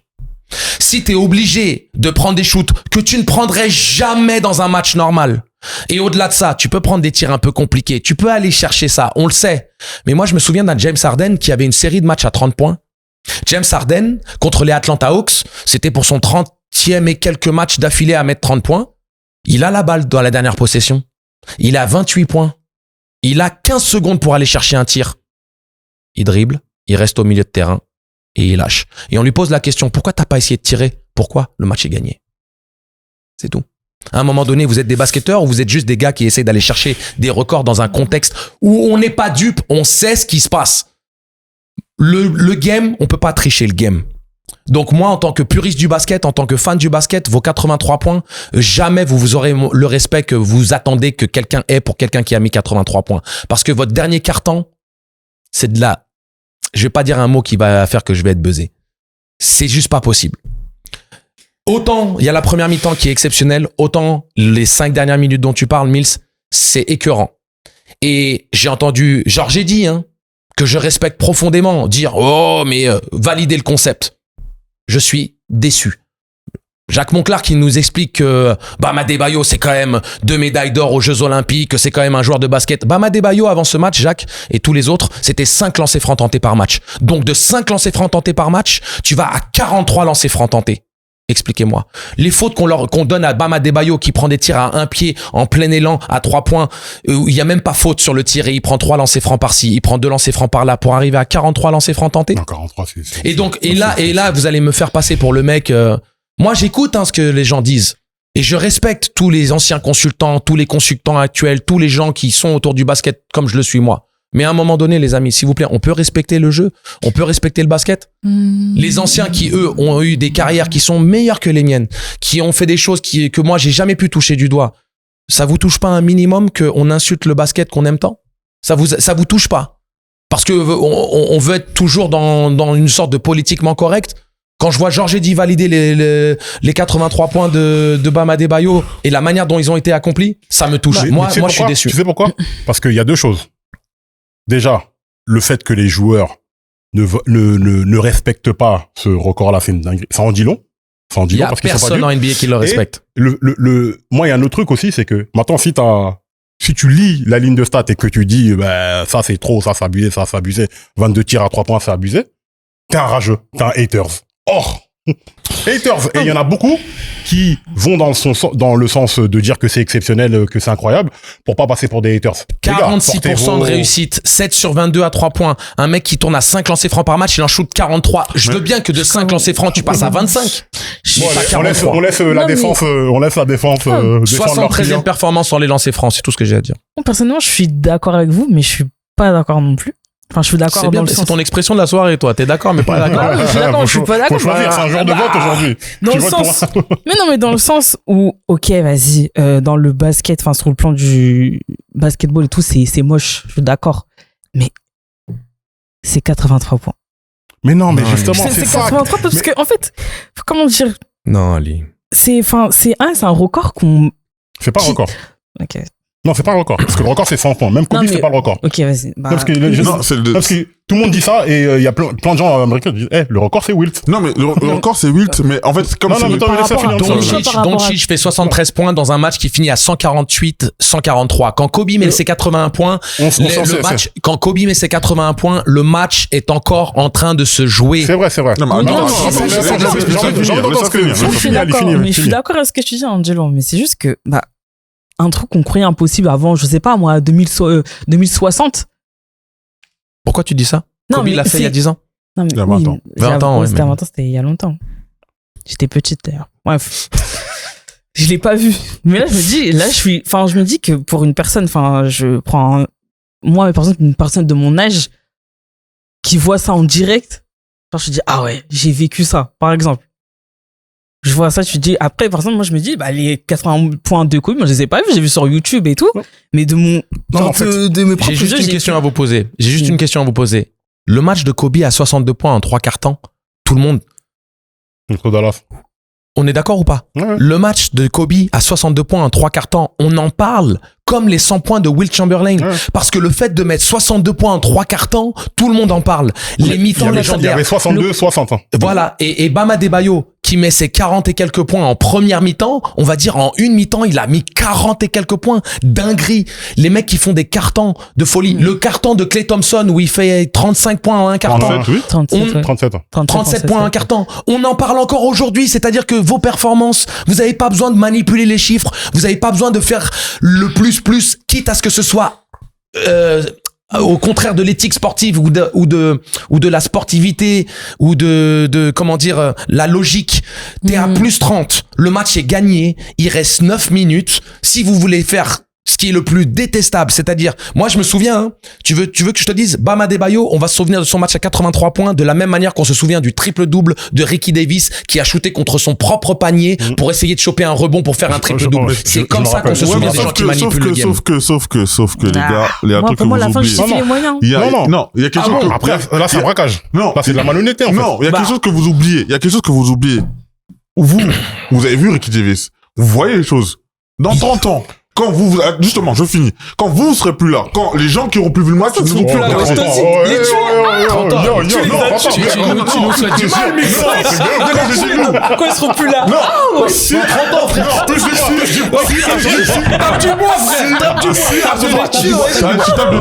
Si à 110 ans, vous êtes encore sur les podcasts à rendre parler de basket, je vous le souhaite. Quand je dis que vous êtes plus là, c'est genre vous êtes plus en Ce qui bailait.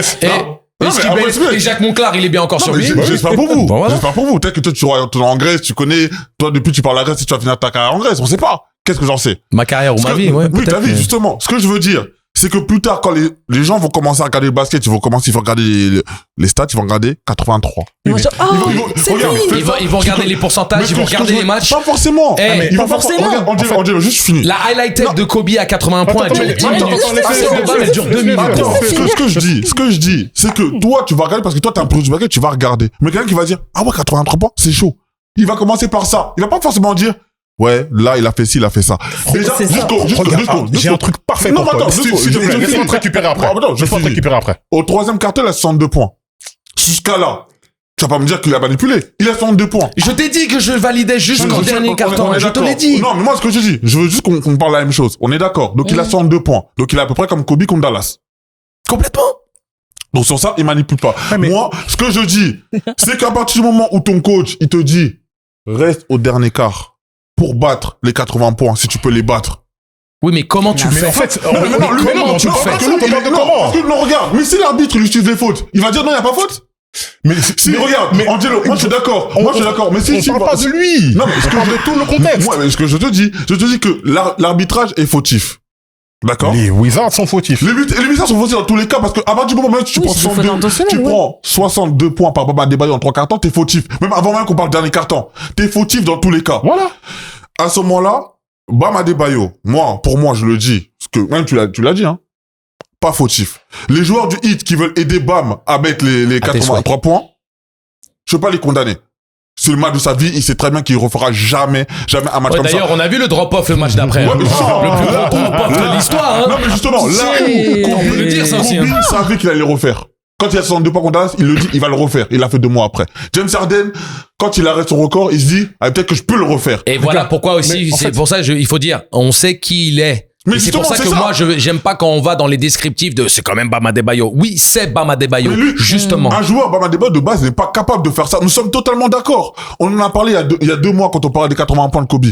Là, sur ce même plateau. On disait les joueurs qui étaient potentiellement capables de faire les 80 points. À aucun moment, quelqu'un allait dire Bam Adebayo. Nous sommes Ouais, d'accord. oui, on est d'accord. On est d'accord. Bah, On parlait ouais. de Doncic, même aujourd'hui, on dit rien. Mais oui. Mais moi, quand j'ai vu Bam Adebayo déjà mettre 31 points dans un carton, Mais non, ma tête, elle a halluciné. Non, mais Mills, là, on est d'accord. Oui. Nous, le seul truc, parce que là, en vérité, il n'y a pas d'opposition. On est tous d'accord sur le fait que, Oui. 80, et cette fameuse phrase que je déteste, faut les mettre. Bon, bref. Le truc, c'est que, je vais te donner un exemple. Mhm. Tu te souviens du président Jacques Chirac? Oui. Pour toi, est-ce que c'était un président qui était plébiscité? Que les gens adoraient? C'est un joueur, c'est un précédent qui était populaire suite à... Populaire? Non, je vous explique. À partir du moment, pas par tout le monde. Pas par tout le monde. À un moment, quand il y a eu enfin, on va pas rentrer dans la Non, politique. attends, il y a eu un moment, en tout cas, comme on le voyait, il était apprécié des Français. Ok. Moi, quand j'étais petit. Non, on pourra regarder les courbes de popularité, etc. C'était l'un des présidents. Oui. Comme tous les présidents, ils sont toujours impopulaires. Voilà, mais attends, par contre, oui. Quand ils gagnent le deuxième tour, 82%. Non, je suis On d'accord. se dit qu'en France, il y a un mec qui est élu 82%, où on regarde quand même le contexte de contre qui. Oui, on regarde le Non, mais, contexte. On regarde. donc c'est la même Mais chose. c'est- Donc, non. Bah, tu regardes pas contre qui. Toi, Non, tu dis mais juste si, qu'il a gagné non, comme mais 82%, oui, c'est normal. Mais attends, mais là, on parle de candidats. Non, mais c'est pour te dire que les chiffres ne sont pas toujours ce qu'ils montrent. C'est vrai. Il faut regarder le contexte, parce que une élection, d'habitude, quand tu gagnes 54%, c'est énorme déjà, tu vois ce que je veux dire, c'est un écart de ouf. 82%. Ce que Et Flexta met quelqu'un- en avant, si ce que quelqu'un Flexta regarde met en juste, avant. En 2002, 82%, donc c'est ça fini. fait Mais deux non. Ali. Mais non, mais c'est pas parce que... Ali, ce qu'il faut Je sais pas, comprendre, quand c'est même, que Jules César, mais pas toi. à un moment donné, il y a des stats Mhm. où si tu regardes pas le contexte, ça veut dire que si toi tu vois un président, il a pris l'exemple de Chirac, mais tu peux avoir tu peux avoir Sarko, tu peux avoir Macron. Dès que tu as des oppositions où à un moment donné les Français sont au devant du fait accompli et disent attention, il y a une dinguerie, peut-être que l'extrême droite peut passer à la présidence. il y a même Et pas donc de- tu il y a vois pas le choix. les tu chiffres regardes les finaux stats, ouais, ok. et tu dis ok 90%, 85%. Techniquement, tu regardes ce type de résultat en disant oh c'est l'amour. Le peuple est derrière cet homme, mais c'est pas ça. Et c'est ça qu'il essaie de t'exprimer. Genre, C'est qu'il que était détesté. les chiffres, Il a gagné parce qu'il était face à Le Pen, c'est tout. non mais les chiffres, tu peux leur faire dire ce que tu veux. Mais quand tu veux vraiment, alors après, moi j'ai mon rôle de puriste, j'ai mon rôle d'expert, j'ai mon rôle de ce que tu veux. Mais et j'aurai des gens qui vont être émotionnels. Si c'est l'émotion qui parle, il y a pas de souci. Non, Je vais pas débattre avec vous si vous préférez le ketchup ou la moutarde. Ce que j'essaie de vous expliquer, c'est qu'à un moment donné, il y a des choses qui se sont passées pendant, je veux dire, l'historique de combien de décennies de basket et de professionnalisme et de performance de folie. Et c'est la première et seule où on a à discuter du type de dinguerie pour manipuler les chiffres à la toute fin. Et toutes les histoires où il y a eu de la manipulation de chiffres, au final, elles ont été décriées, elles ont été pointées du doigt et tout le monde s'en souvient. Et tu vois la réaction des gens, tu vois la réaction des coachs. Je comprends complètement que Spoelstra défende son steak. Et que Spoelstra soutienne son joueur. Et que même que Spoelstra se dise allons-y. Mais à un moment donné, tu sais que tu fais partie du mauvais côté de l'histoire. Parce que quand tu regardes la mascarade, quand il dit les Wizards sont responsables, oui, tout à fait. Ah oui. Oh. Tout à fait. Je suis entièrement d'accord et je n'ai aucune opposition à donner à cela. Quand je vois que bam, on joue un match contre, on a des blessés, on a des absents, on joue un match contre les Washington Wizards et je veux qu'ils soient à fond parce que je veux que il imprègne l'équipe d'un sérieux et que nous on fasse notre projet sportif et qu'on se laisse pas entre guillemets berner par la dynamique salace des Washington Wizards qui essayent eux d'avoir le premier choix de la draft parce que nous on essaie d'accrocher le wagon des playoffs, on veut pas aller en play-in, on veut gagner, on a des absents. Je comprends tout ça. Mais quand t'es à plus 30 à 8 minutes de la fin et que tu vois la dynamique avec laquelle, parce que quand il est en train de te balancer des briques, qu'il fait 7 sur 22 à 3 points, il y a les lancers francs. À un moment donné, t'as suffisamment d'expérience pour voir que c'est pas le truc qui tourne tel que j'aurais aimé qu'il tourne. Mais c'est pour ça que c'est pas en train de se passer tel que ça aurait dû se passer. C'est pour ça que moi je condamne pas Bam Adebayo. Regarde, je le condamne pas, mais c'est pas le joueur, les gars. C'est tout le contexte. C'est pour ça que quand on parle du contexte, je suis d'accord avec vous. Mais au final, ce qu'on va retenir, parce qu'on va débattre aujourd'hui. Mais non, on va pas retenir ça. Mais fais que ça, dans combien de temps? Mais non, mais justement. Regarde. David Robinson, c'est à combien de temps? Mais c'est parce que vous l'avez vécu, David Robinson. Non, mais quelqu'un qui n'a pas vu David Robinson, il va voir 71. Non, mais il va creuser. Oui, mais toi, t'étais pas au courant du contexte. Parce que c'est toi-même. Attends.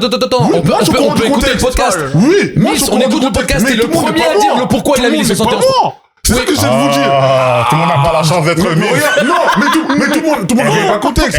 Quelqu'un qui a 15 ans, qui va regarder le basket, il va faire quoi? Il va aller sur Wikipédia, il va regarder les plus gros scoreurs. Il va voir David Robinson. Il va dire, il a mis 71 points. Ah, mais il va pas dire, le texte à côté. Je finis. San Antonio, vous continuez à célébrer 71 points de David Robinson. Bam Adebayo, peut-être dans 1 an, dans 5 ans. On va lui dire, il a mis 83 points. Il y aura des cérémonies pour ces 83 points. Ils vont mettre en honneur ces 83 points. Et c'est ça que je trouve dommage. C'est comme ça que ça va. C'est comme ça que je trouve dommage. Vous le savez. Et au final, avec le temps, malheureusement, on débattra beaucoup moins de ça comme on débat aujourd'hui. Oui, mais c'est normal. Mais la vie, c'est son cours. C'est ça le truc. Et parce qu'en fait, Bam Adebayo, le seul truc où je me dis, c'est que je me dis que c'était la seule chance de sa vie qu'il mette 80 points. La seule chance de sa vie pour qu'il mette autant de points. Vraiment. Parce que je me dis, il y a des joueurs, un Doncic, s'il aurait forcé comme ça, j'aurais dit, non, lui, il est capable comme de refaire une perf pareille, il est capable de scorer comme ça. Bam Adebayo, jamais, je pense même pas qu'il fera même un match à 50 points. Moi, je suis d'accord avec ça. Yeah. Mais je pense que quand c'est le match, c'est la soirée de ta vie, en vrai. La soirée de ta vie où tu dis, peut-être je peux accrocher 80. En fait, là, tu me parles toujours du prisme de Bam. C'est pas ça notre discussion. Mais tu vois le contexte. Non, mais lui, il a envie de mettre ses points. Il y a pas de problème. Mais nous, on te dit juste que c'est un cirque. Mais justement, tu parles du contexte de comment il a pris ses tirs, comment, etc. Il tirait sur un pied, etc. On est d'accord que c'est n'importe quoi. C'est n'importe quoi, mais la fin justifie les moyens. Mais justement. Que lui, il tente n'importe quel joueur, il veut jouer 48 minutes. Maintenant, il y a un coach qui est là pour prendre des décisions. Il y a normalement des défenses qui sont là pour défendre. Une équipe qui est là aussi pour essayer de gagner le match en phase de temps. Maintenant, quand il n'y a pas de coach, il n'y a pas d'équipe, il n'y a pas de truc. Les mecs.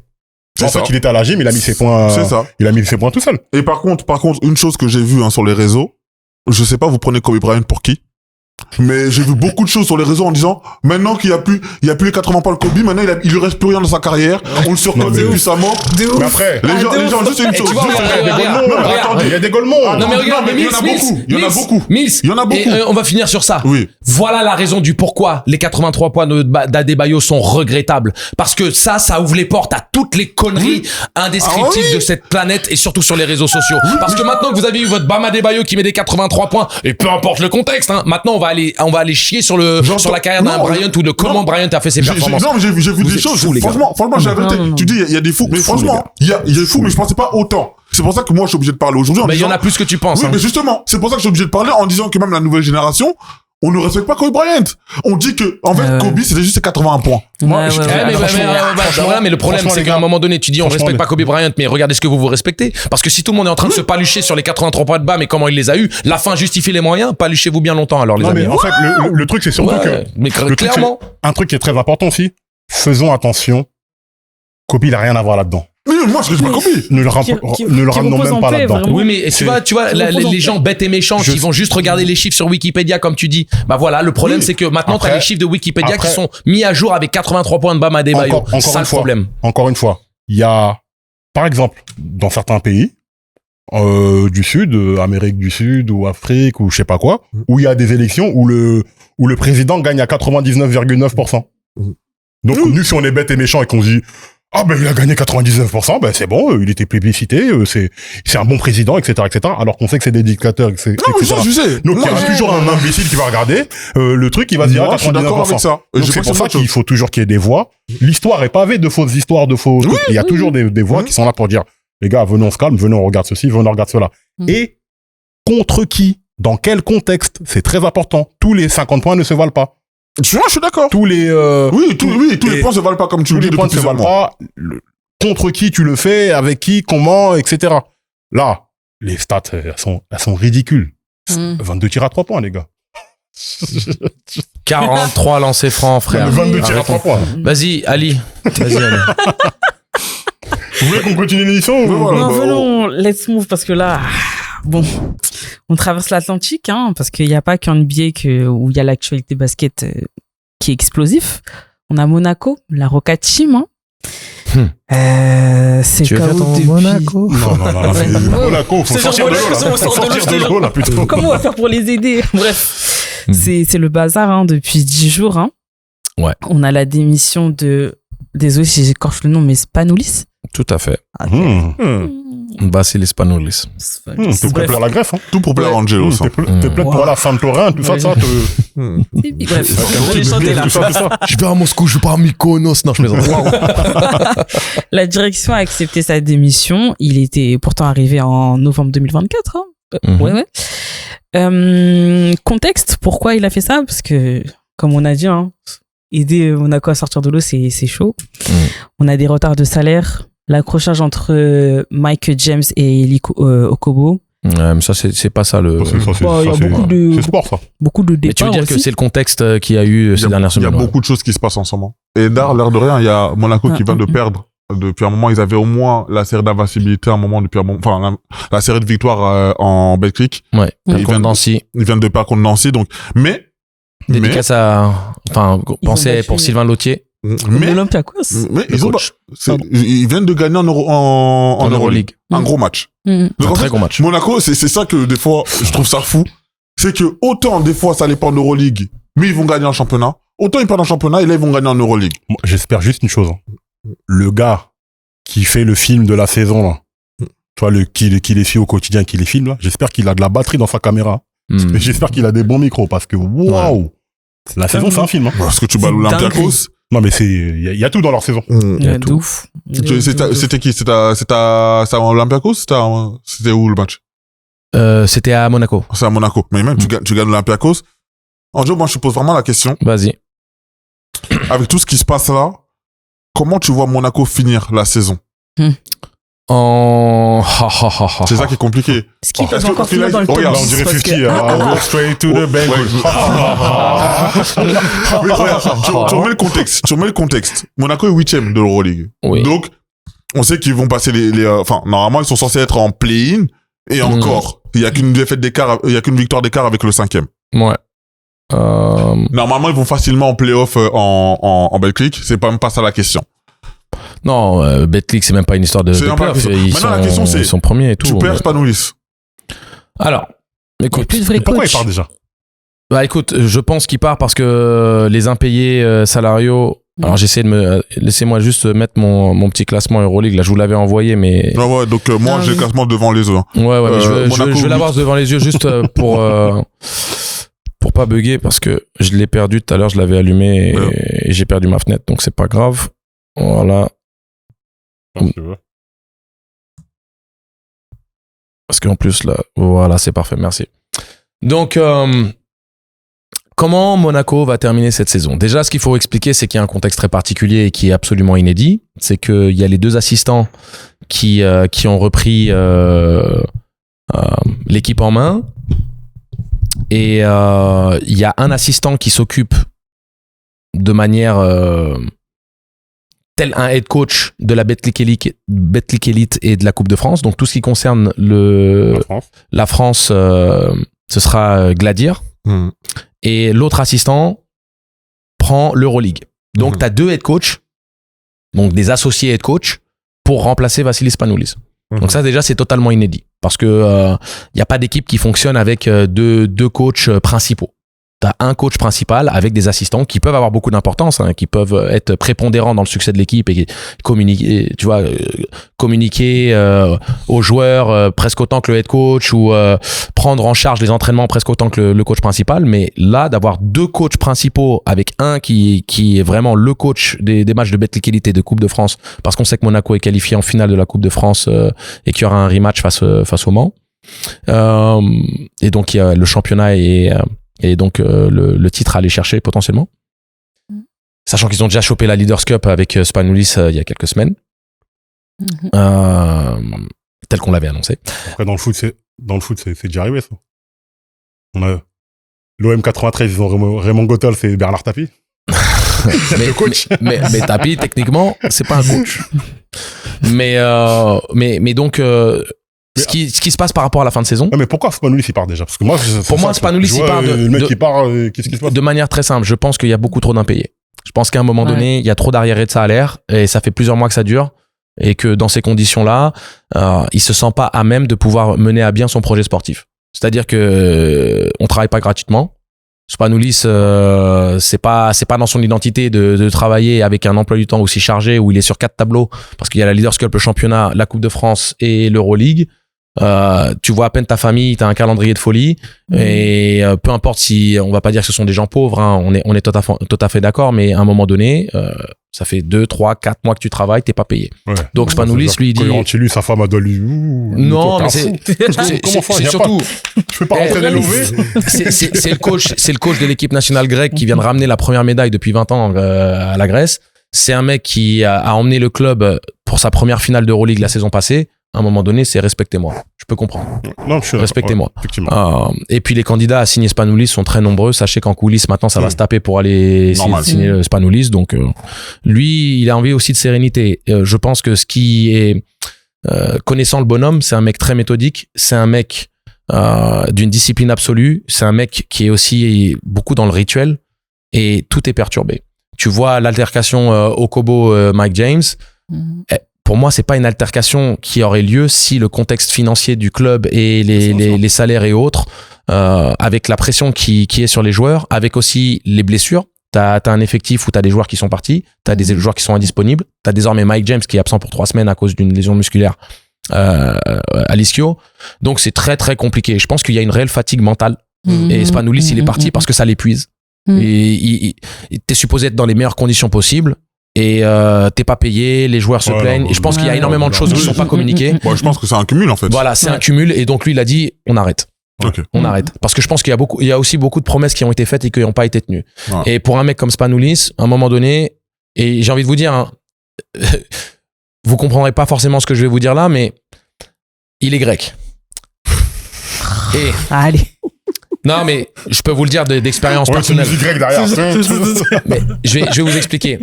Rigolez pas parce que pour le coup, c'est pas très drôle. En Grèce, il y a une culture dans le milieu professionnel, notamment dans le basket. Il y a énormément de clubs qui ont des difficultés financières. Il y a une réputation. Hein, on sait que la Grèce, comme d'autres pays d'Europe, ont pas la réputation d'être des bons payeurs, les clubs grecs. Et donc, Spanoulis a déjà connu ça au début de sa carrière. Des clubs qui ont pas payé tous les salaires ou des trucs comme ça. Donc, quand tu arrives à un niveau d'excellence où à un moment donné, t'as tout fait pour pouvoir te sortir de cette situation où t'es pas en train de travailler 3 ou 4 mois de ta vie sans salaire. Moi, j'ai eu des coéquipiers qui ont été dans cette situation-là. Je peux vous parler d'un de mes coéquipiers, ma première année en Grèce, qui lui a joué au PAOK les années précédentes et qui avait 7 mois de salaire qui lui avaient pas été payés. Terrible. Et c'est pour ça, tu vois, je dis il est grec. Et quand je dis il est grec, ça veut dire que nous les Grecs et les joueurs grecs, ils ont on va dire, une appréciation de ce genre de situation où ils ont l'habitude de travailler avec avec le ventre creux. Tu vois ce que je veux dire? Et à un moment donné, quand tu as vécu ça dans tes premières années, dès que tu as des signaux d'alarme rouge ou des rappels de ce genre de situation, tu fuis. Donc, c'était ça l'idée, c'est que voilà, la Grèce a un historique d'être mauvais payeur au niveau des clubs. Et donc, lui, il a connu ça dans ses premières années. En partant de ce principe-là, la fatigue mentale, l'accumulation et toutes ces choses-là. Le contexte de Monaco est très particulier avec les deux coachs qui se dispatchent les responsabilités. Comment va finir Monaco? Je pense pas bien. Je pense pas bien parce que là, ils sont à un tournant. Ils sont à la 8e place, à égalité avec le Panathinaikos, le Barça et Dubaï, qui a un match en moins mais qui a le même nombre de défaites. Et Mike James en Euroleague, il est absolument essentiel. Est-ce que Monaco est une équipe de qualité? Oui. Est-ce qu'elle peut gagner des matchs? Oui. Maintenant, ils sont 8 ou 9 joueurs disponibles. C'est-à-dire que tu as un effectif qui doit tourner à 3 matchs par semaine avec seulement 8 ou 9 joueurs. C'est hyper compliqué. Il n'y a pas de rotation. Les corps sont esselés. Première entrée professionnelle du petit Miché. Dédicace à la famille Miché, gros bisous. Donc le petit Miché qui a joué, qui domine en espoir et qui a joué son premier match pro. Mais normalement, dans une équipe comme Monaco, tu vois jamais le terrain. Voilà. Les jeunes du centre de formation, ils n'ont pas la place de jouer puisque c'est des effectifs à 12 ou 14 joueurs. Donc voilà. Donc c'est très très compliqué pour Monaco. Je pense pas que ça va bien se terminer cette histoire. Même la saison prochaine. Enfin, et je pense que s'il n'y a pas un rachat rapide, clé sous la porte. C'est ça. Tu penses pas qu'il y a un entraîneur grec qui peut y aller c'est une question, il a raison. Sagarakis Au hasard. Le Tsar, hein? Non. Mais bon, voilà. Je ne suis pas au niveau. L'Euroleague, non. Non, c'est un niveau de préparation, d'exigence au quotidien. Si je devais me lancer moi dans le coaching à ce niveau-là, et je prends avec beaucoup d'humilité le fait que je doive faire. Tu sais, Zidane, il a eu l'humilité de le faire. Je vois pas pourquoi moi je l'aurais pas. Tu vois ce que je veux dire? J'apprécie. Donc je suis pas au niveau de prendre un projet comme ça. J'apprécie. T'aurais pu faire ton forceur, t'aurais pu faire ton Adebayo. Non. Tu veux l'expression maintenant? Dès qu'un mec il force sur une meuf, dès qu'il force, arrête de faire ton Adebayo là. Ça phrase de la fin, carrément. Le forceur. Par contre, je veux quand même dire que la course la course au playoff en Euroleague, elle est folle. La course au playoff en Euroleague, elle est folle. C'est de la folie là. Entre l'Étoile Rouge, Kaunas, Monaco, Panathinaikos, Barça, Dubaï et même Milan, qui est pas du tout mathématiquement largué, c'est absolument la folie. On connaît les enjeux. Le Pana, le Final Four à domicile en ligne de mire. Il y a Mathias Le Sort Qui est revenu. Ouais. qui est revenu. Et quelle ambiance d'ailleurs. Mathias Le Sort. Bon, phénoménal. Rien que le fait de le revoir jouer et dunker sur la tête des gens, ça fait tellement plaisir. Wow. Quand on connaît la passion du bonhomme. Moi, j'ai joué avec son grand frère, donc Le Sort, j'aime beaucoup. Et j'ai vraiment hâte de voir la fin de saison là parce que il y a un programme de folie. Il y a les équipes qui essaient de valider l'avantage du terrain. On parle du Real, de l'Olympiakos, de Valence, des équipes comme ça qui aimeraient bien verrouiller l'avantage du terrain pour les playoffs avant le Final Four. Et puis t'as les équipes qui se battent juste pour rentrer dans la danse et éviter le play-in notamment. Mais quiconque se tape les équipes du play-in, là quand tu vois la gueule du play-in potentiel, c'est de la folie. Donc les playoffs d'Euroleague, c'est presque encore plus excitant que ce qui peut se projeter pour nous au niveau des playoffs NBA à l'heure actuelle, au-delà, avant bien sûr les demi-finales ou les finales de conf potentiel, mais c'est énorme. Il reste 7 matchs avant la fin de... C'est ça. Il reste 7 matchs, donc n'hésitez pas à quand même aller regarder l'Euroleague, ça va être très très intéressant, et je pense qu'il peut y avoir beaucoup de surprises. Je pense que quand on fera le débrief, même pour les playoffs, je pense qu'il y aura beaucoup de choses à dire par rapport à ça. Ouais, on espère Monaco quand même dans le top 8. Écoute, on l'espère, mais c'est pour te dire, c'est tellement coup près. Si tu regardes alors, je t'avoue que là, on allait bien, c'est bon, ça fonctionne, magnifique. Au niveau du calendrier de Monaco, et c'est quand même compliqué parce qu'ils jouent le Pana au Pana.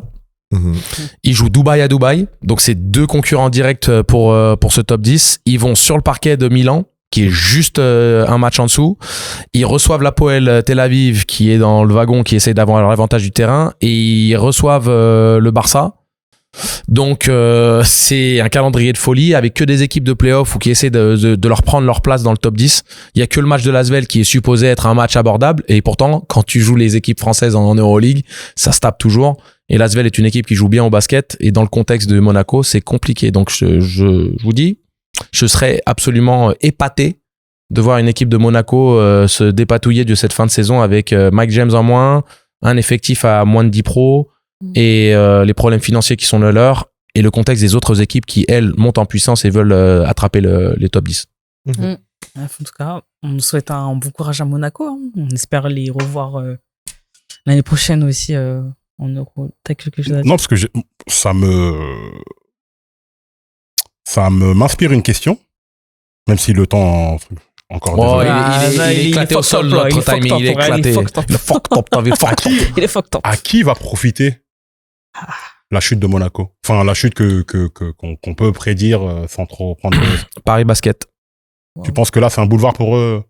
Je pense pas que l'Asvel peut s'infiltrer dans cette... L'Asvel est une équipe qu'il faut toujours prendre en considération et respecter, notamment à l'échelle française.